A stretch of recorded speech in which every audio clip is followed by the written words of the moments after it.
Hello, and welcome to the turbulent world of Middle East soccer, or Mideast Soccer podcast. I'm your host, James Dorsey. Please subscribe to my newsletter and or YouTube channel, where you can click the notification button for more updates. Also, allow me to thank all who have demonstrated their appreciation for my column by becoming paid subscribers. This enables me to ensure that it continues to have maximum impact. Maintaining free distribution means that news websites, blogs, and newsletters across the globe can republish it. I launched my column 12 years ago, to borrow a phrase from an early proprietor of The Observer. It offers readers, listeners, and viewers the scoop of interpretation. If you are able and willing to support the column, please become a paid subscriber by clicking on Substack on the subscription button at www.jamesmdorsey.substack.com and choosing one of the subscription options. Thank you, take care, and best wishes. With the fate hanging in the balance of the 2015 international agreement that curbed Iran's nuclear program, prospects for greater security and stability in the Middle East are meager, with or without a deal. Undoubtedly, the region will be better off with a revival of the accord, from which the United States walked away in 2018, than without an agreement. That could be only days away, if European Union Foreign Policy Chief Josep Borrell is right. Adding to the anticipation, U.S. National Security Council spokesman John Kirby said the United States was also cautiously optimistic. Even so, the impact of a revival is likely to be limited.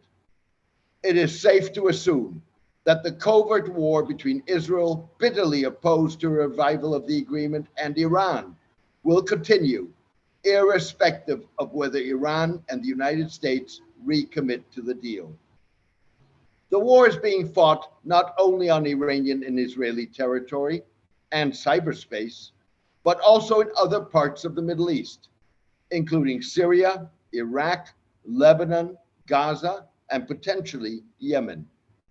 Gulf states share Israel's concern that the agreement at best slows Iranian progress towards becoming a nuclear power and does nothing to halt Iranian support for allied non-state actors like Hezbollah in Lebanon, pro-Iranian forces in Iraq, Islamic Jihad in Gaza, and Houthi rebels in Yemen, or Iran's ballistic missile program. However, Iran has so far refused to discuss those issues. That could change if they were considered part of a holistic discussion of regional security.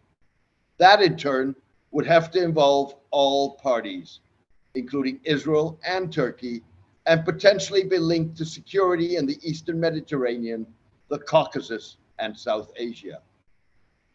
Adding to the limited impact of a revival of the nuclear deal is uncertainty about the sustainability of the dialing down of tensions in the Middle East between Israel, Gulf states, Egypt, Turkey, and Iran.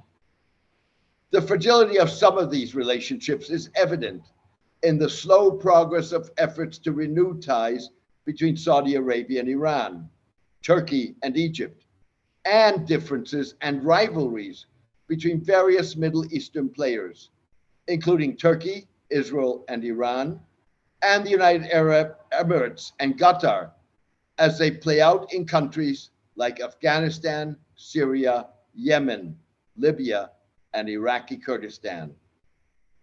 The fragility is evident in the lack of confidence complicating Russian-mediated efforts to achieve a rapprochement between Turkey and Syrian President Bashar al-Assad.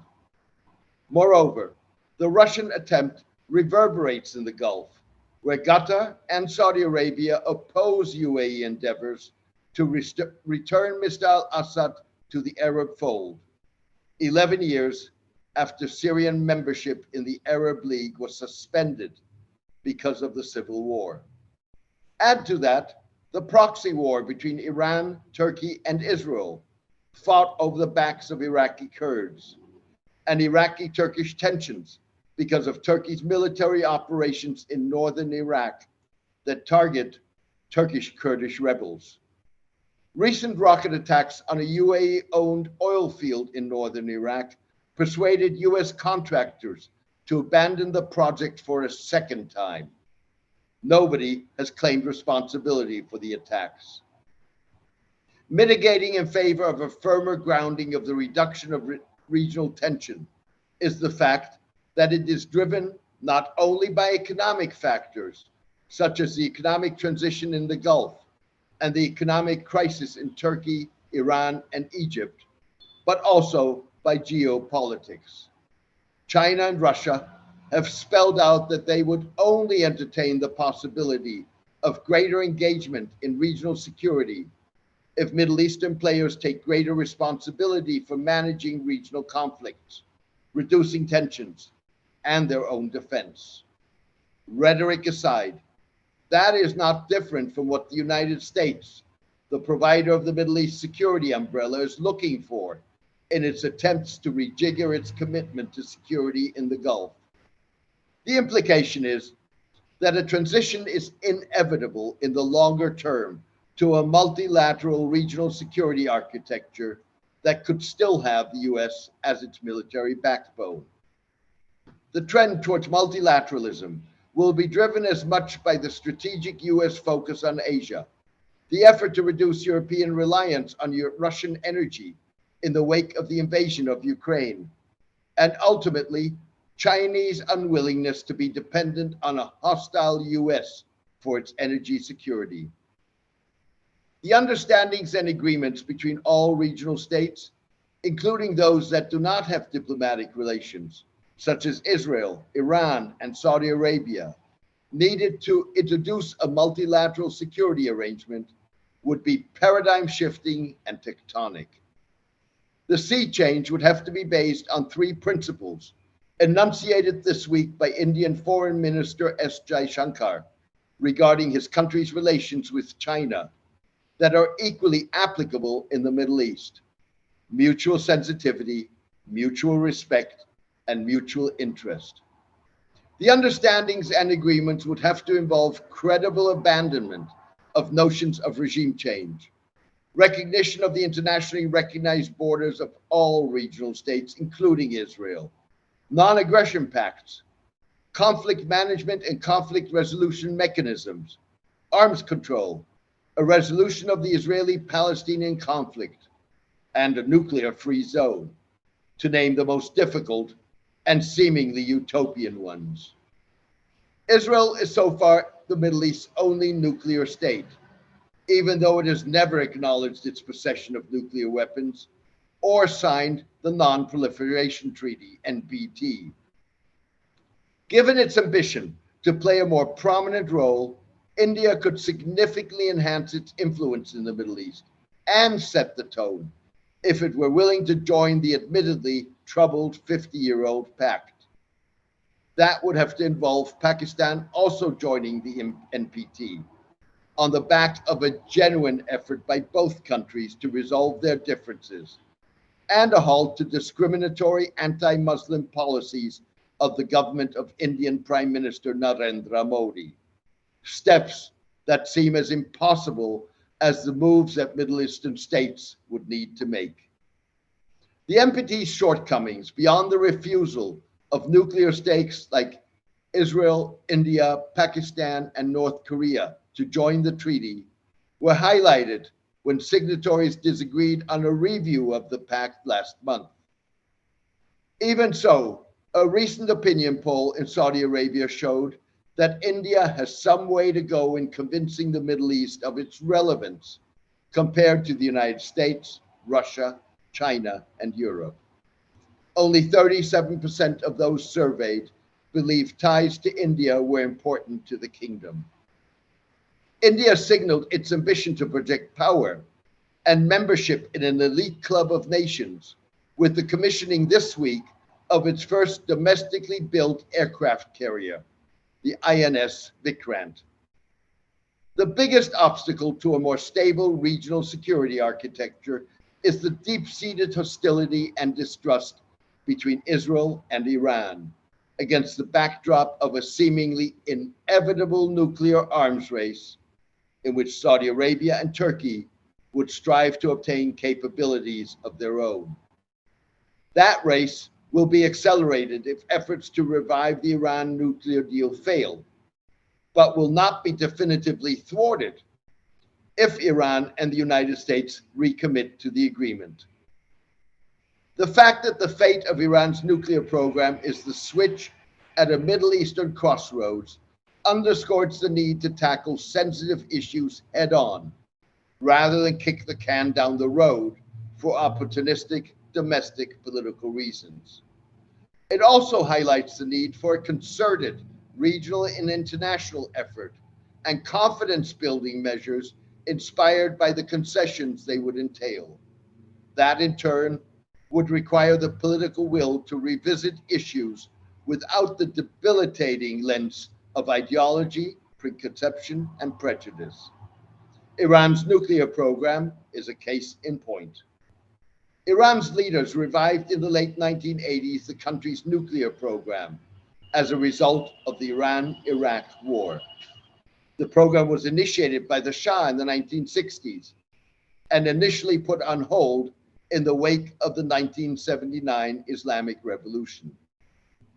Iran saw the program as a deterrent against perceived efforts to change the regime in Tehran. The conviction that the United States and the Gulf were seeking to topple the Islamic regime was cemented by support for Iraq's 8-year war in which Saddam Hussein, a no less brutal leader than Iran's revolutionaries, deployed chemical weapons. The Gulf War also sparked the Islamic Republic's ballistic missile program and its interest in developing a chemical weapons capability. Iranian leaders' willingness to work with Israelis suggested they were not picky in choosing whom to cooperate with to achieve their goals. To be sure, the knife cuts both ways. Iran's declared ambition to export the revolution, coupled with the 444-day occupation in 1979 of the US Embassy in Tehran, was destined to provoke a response. Yet when Iranian leader Ayatollah Ruhollah Khomeini in 1988 swallowed the poison of agreeing to a ceasefire with Iraq in a war that Iran had not started, nationalism had replaced revolutionary zeal. The subsequent emergence of pro-Iranian militias in various Arab countries was part of a defense and security strategy designed to take the fight to Iran's detractors and an effort to ensure Iranian regional influence rather than export the revolution per se. There is no guarantee that less support for Iraq's war effort and a more even-handed approach to the conflict would have set the Islamic Republic and the Middle East on a different course. But by the same token, there is no guarantee that the region would be worse off had the international community attempted to do so.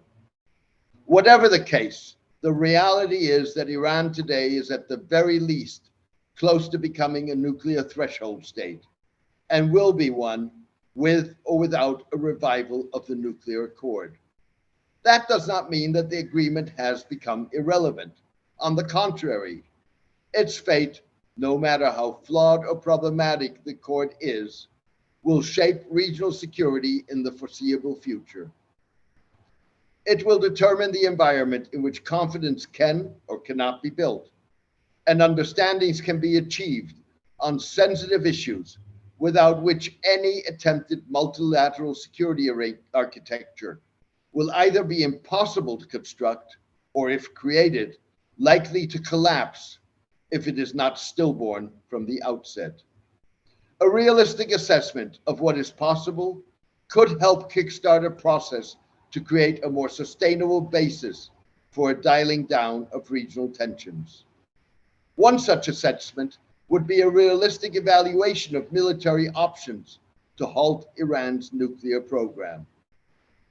Respected Israeli national security journalist Yossi Melman argues that Israel lacks the military capabilities to destroy Iran's decentralized program, despite claims to the contrary, partly because the US has not sold it bunker-busting bombs.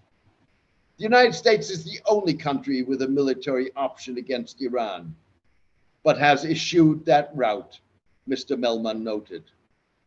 Similarly, Iran and its detractors risk being blinded by their perceptions of the other, which become a self-fulfilling prophecy reinforced by mutual demonization.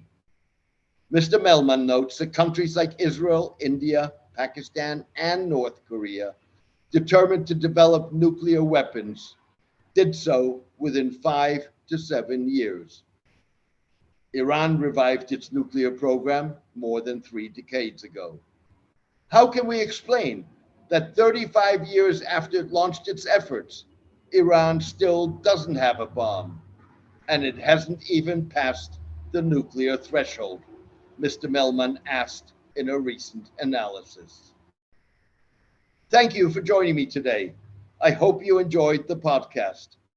Also, thank you to all who have demonstrated their appreciation for my column by becoming paid subscribers. This allows me to ensure that it continues to have maximum impact. Maintaining free distribution means that news websites, blogs, and newsletters across the globe can republish it. I launched my column 12 years ago. To borrow a phrase from an early proprietor of The Observer, it offers readers, listeners, and viewers the scoop of interpretation. If you are able and willing to support the column, please become a paid subscriber by clicking on Substack on the subscription button at www.jamesmdorsey.substack.com and choosing one of the subscription options. Please join me for my next podcast in the coming days. Thank you, take care, and best wishes.